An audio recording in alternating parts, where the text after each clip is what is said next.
Hello friends, hope you are having a good learning sessions during this pandemic.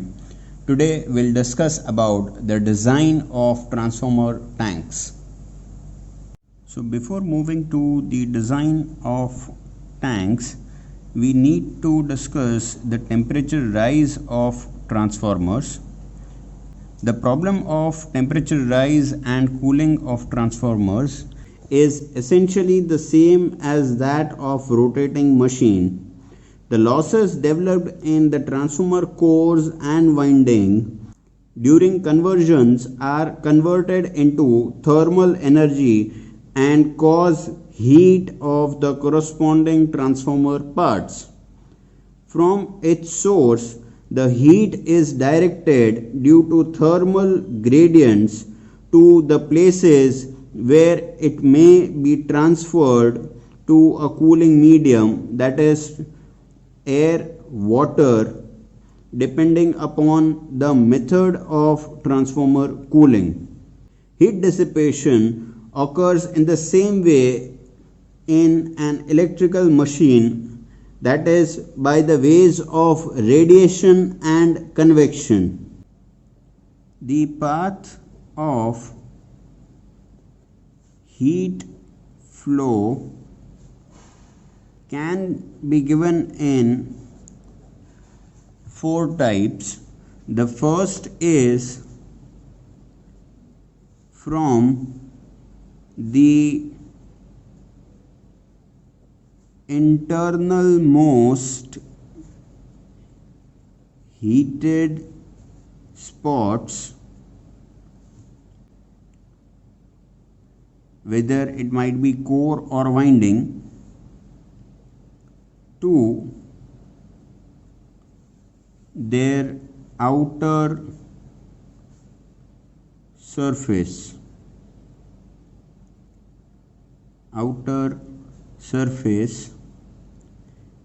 in contact with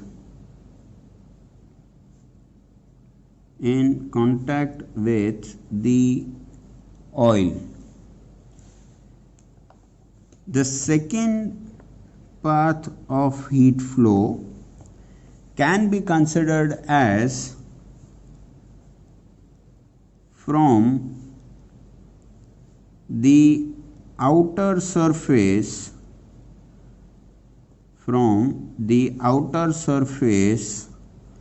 of a given transformer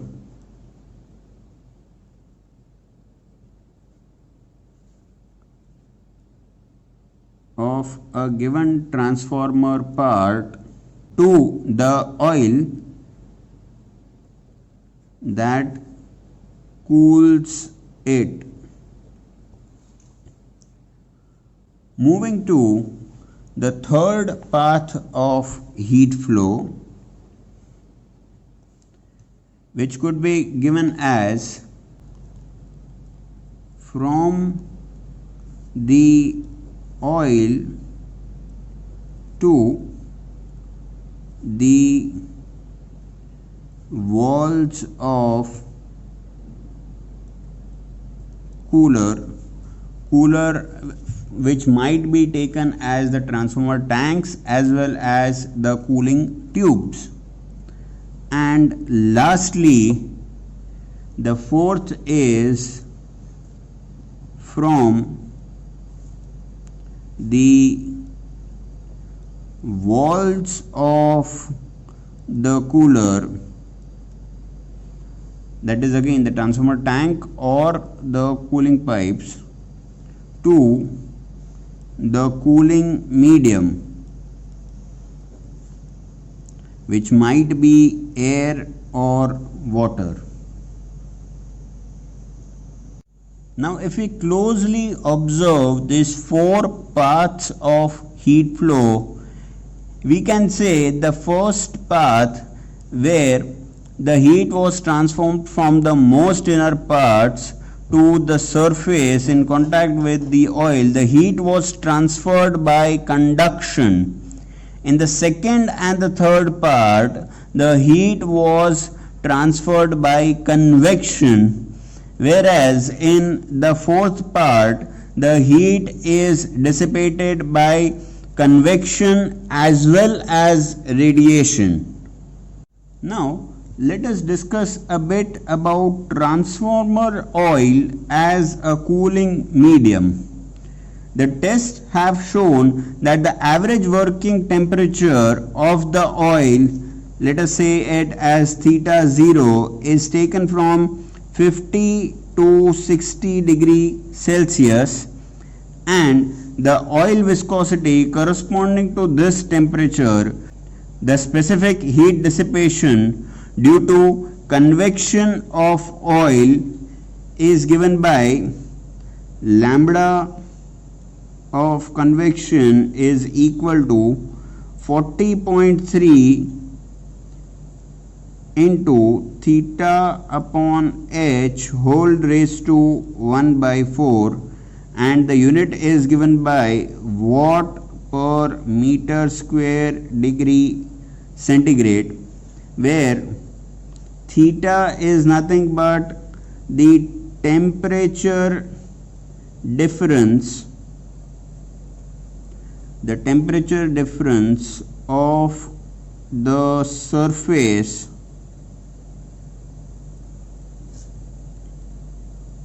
relative to oil, and the unit would be of course degree centigrade, and the capital H is nothing but the height of dissipating surface, height of the dissipating surface, and the unit is meters. Now, if we assume the average value of theta to be 20 degree centigrade, the value of H between 0.5 to 1 meters. In this case, the lambda of convection will turn out to be 80 to 100 watt per meter square degree centigrade. Now, the corresponding figures of convection due to air, let us write that down. Convection due to air is equal to 8 watt per meter square into degree centigrade. Thus, convection due to oil is almost 10 times and above that of the air, since we have seen that it turns out between 80 to 100, so that is 10 times and above. This constitutes a major valuable property of oil as a cooling medium. Now let us look about the temperature rise in a plain walled transformer tank.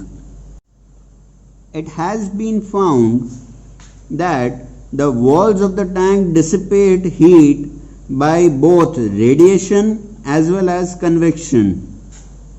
Experimentally, the plain tank surface dissipates 6 watt per meter square degree centigrade by radiation and 6.5 watt per meter square degree centigrade by convection.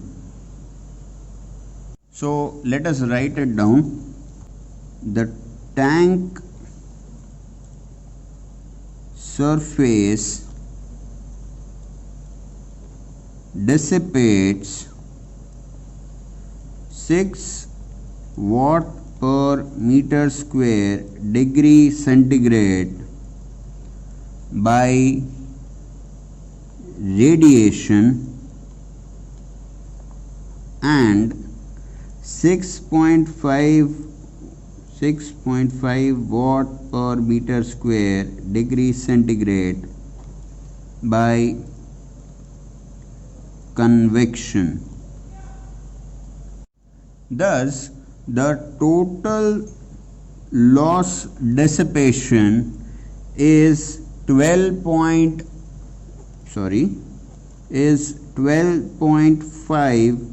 watt per meter square degree centigrade. From this, the formula for temperature rise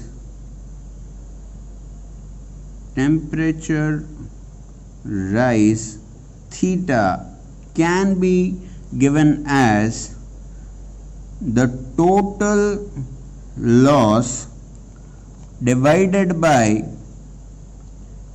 specific heat dissipation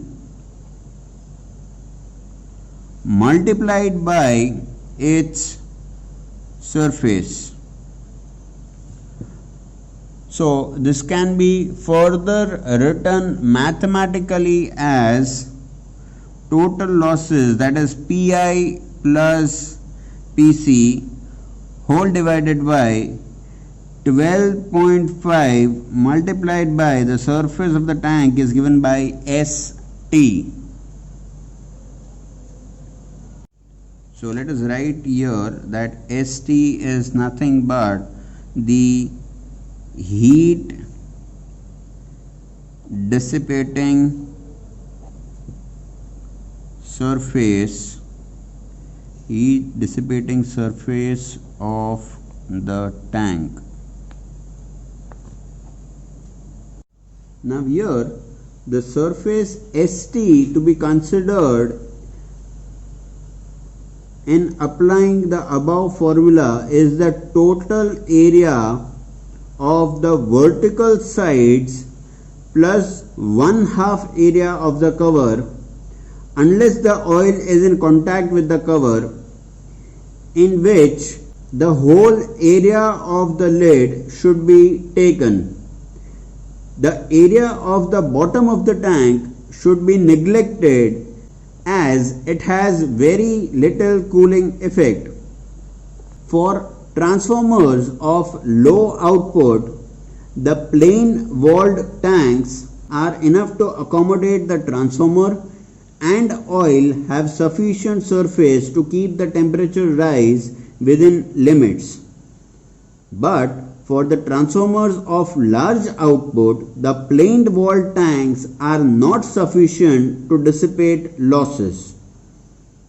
This is because volume and hence losses increases as cube of linear dimensions, while the dissipating surface increases as the square of linear dimensions. Thus, an increase in rating results in increase in losses to be dissipated per unit area, giving a higher temperature rise. Modern oil immersed power transformer with natural air cooling and planed wall tanks may produced for the outputs not exceeding 20 to 30 kVA. Transformers rating for larger outputs must be provided with means to improve the condition of heating dissipation. This may be done by providing tubes or radiators wherever feasible.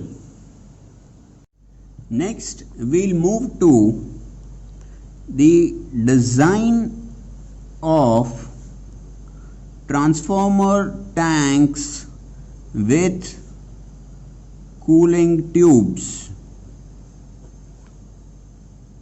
If the temperature rise as calculated with plain tanks exceed the specific limits, it can be brought down by providing tubes.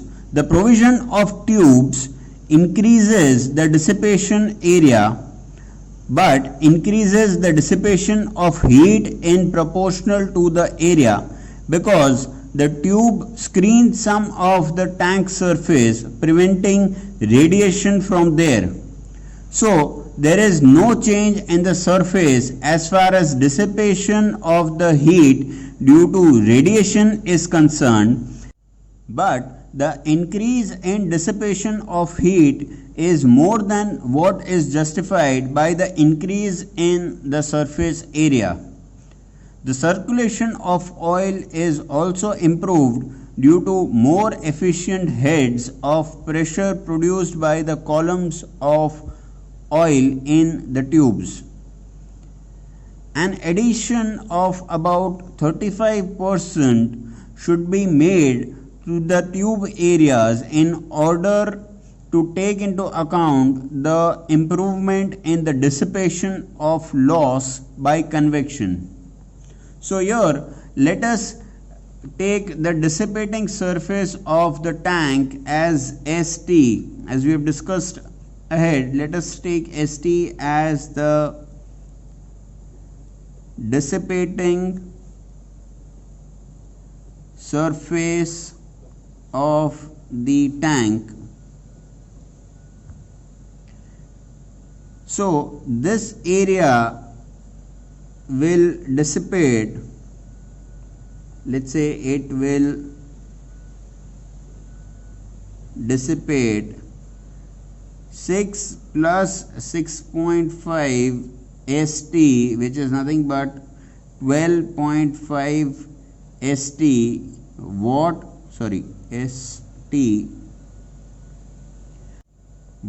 per meter square into degree centigrade. Now let the area of tubes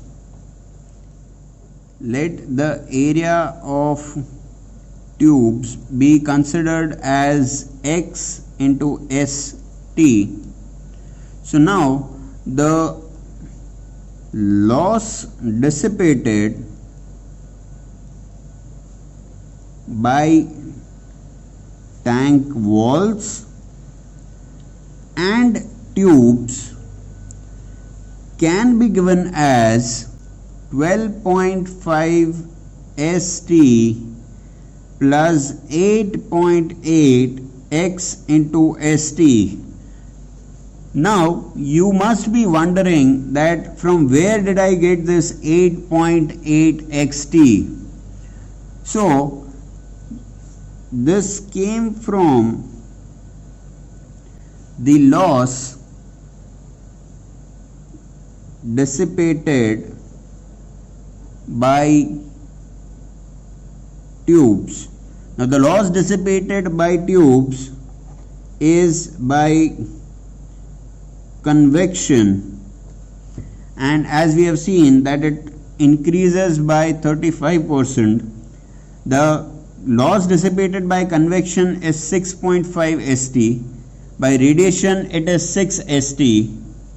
So here the loss dissipated by the tubes by convection, which increases by 35%. So this becomes 1.35 multiplied by 6.5 and the area of tubes, which is XST. So on multiplying this, what I get is 8.8 into XST. So this is the loss dissipated by the tubes. So when I am calculating the total loss dissipated by the tank walls and the tubes, that would be 12.5 ST, which I have got here, and this 8.8 XST is what I have got from the loss dissipated by the tubes. Now moving ahead to the total area.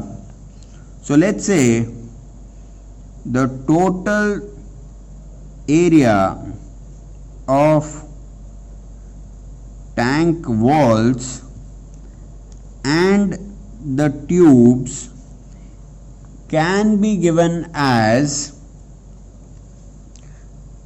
ST plus XST, where ST is the total area of the tank walls and XST is the total area of the tubes.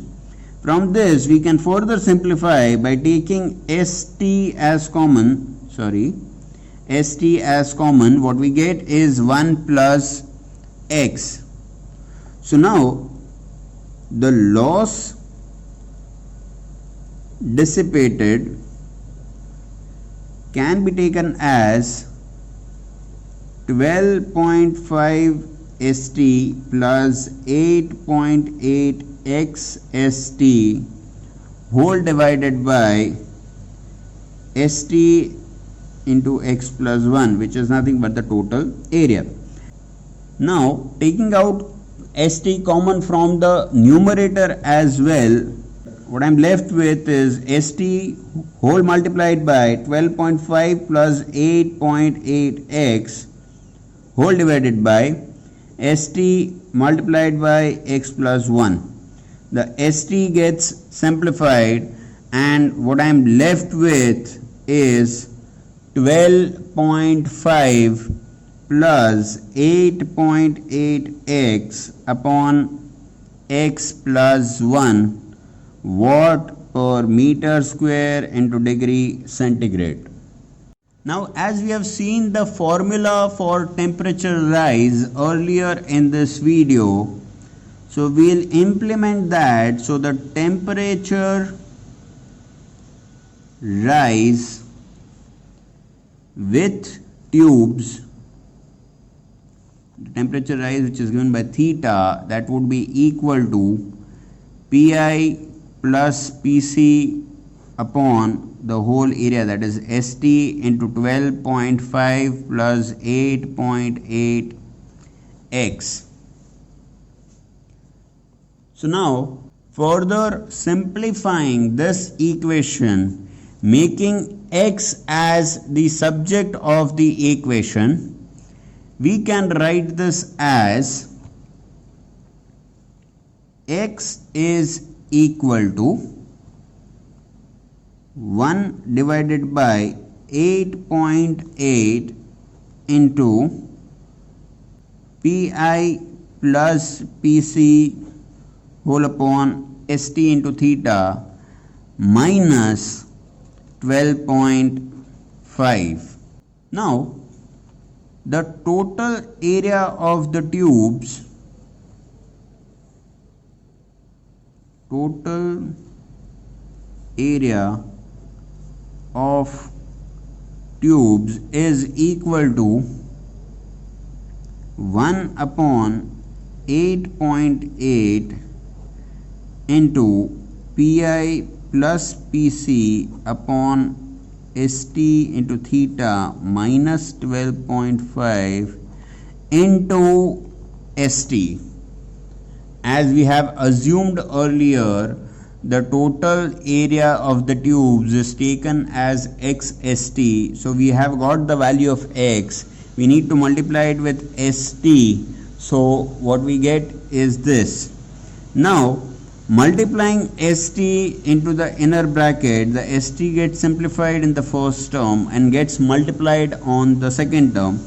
So this could be further written as 1 upon 8.8 into the brackets pi plus pc upon theta minus 12.5 st. Now let the length of the tube be lt and the diameter of the tube be dt.